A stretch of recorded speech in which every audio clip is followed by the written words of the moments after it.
My dad could tell if you were a go-getter or aimless inside of a single afternoon. Here's how he knew, and here's the part most people get wrong about it. My dad was a farmer in Kentucky. Whenever we had a big job on the farm, hauling hay, picking up rocks, cutting tobacco, plowing the corn ground, planting in the spring, he'd send me to school the next morning and say, "See if any of your buddies want to make some money this afternoon."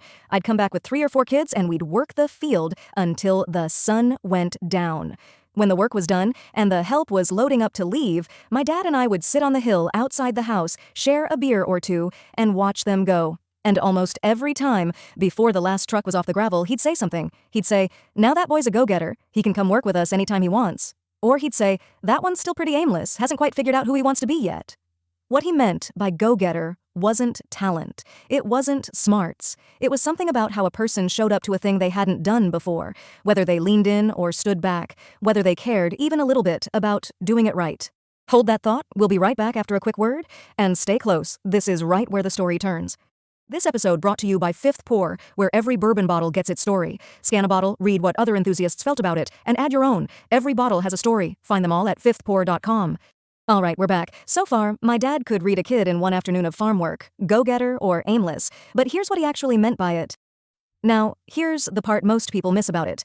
My dad didn't believe go-getter and aimless were labels you stuck on a person. He believed every single one of us is a go-getter in some part of our life, and aimless in some other part of our life.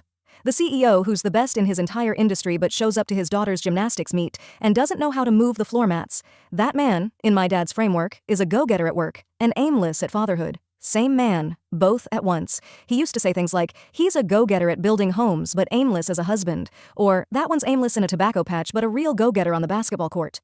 Same person, different field. And if anybody ever heard him say one of these things and pushed back at him, said something like, "Oh, so you're saying that kid is lazy?" he would get visibly annoyed. He'd say, "Hell no, I didn't say that." Because he wasn't saying that. He was a Catholic man. He believed every single one of God's people had value. He believed everyone was a go-getter at something, somewhere. The aimless people in his framework weren't lazy, and they weren't worthless.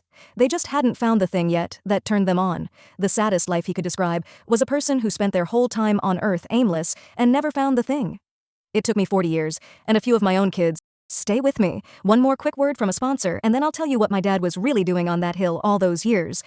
Quick pause. We make this show because we care about the things people used to do right, so it makes sense our sponsors do too. Captain's Krill Oil is run by somebody who refused to switch to the factory method. The whole industry uses chemical solvents now because it's faster.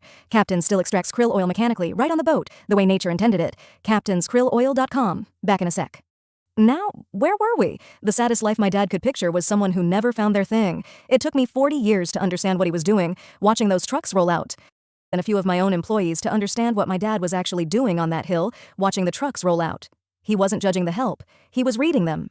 He was telling me, "This kid you went to school with, this one is going to be good at the thing he loves, whatever that thing turns out to be. And that one over there, that one is still searching. Treat him kindly. He's not lazy. He's just not home yet." My dad would tell stories on the back porch when he'd had a couple of good bourbons. They'd always end the same way. He'd take a sip, smile that little smile, and say, "I don't know. That's how I heard it."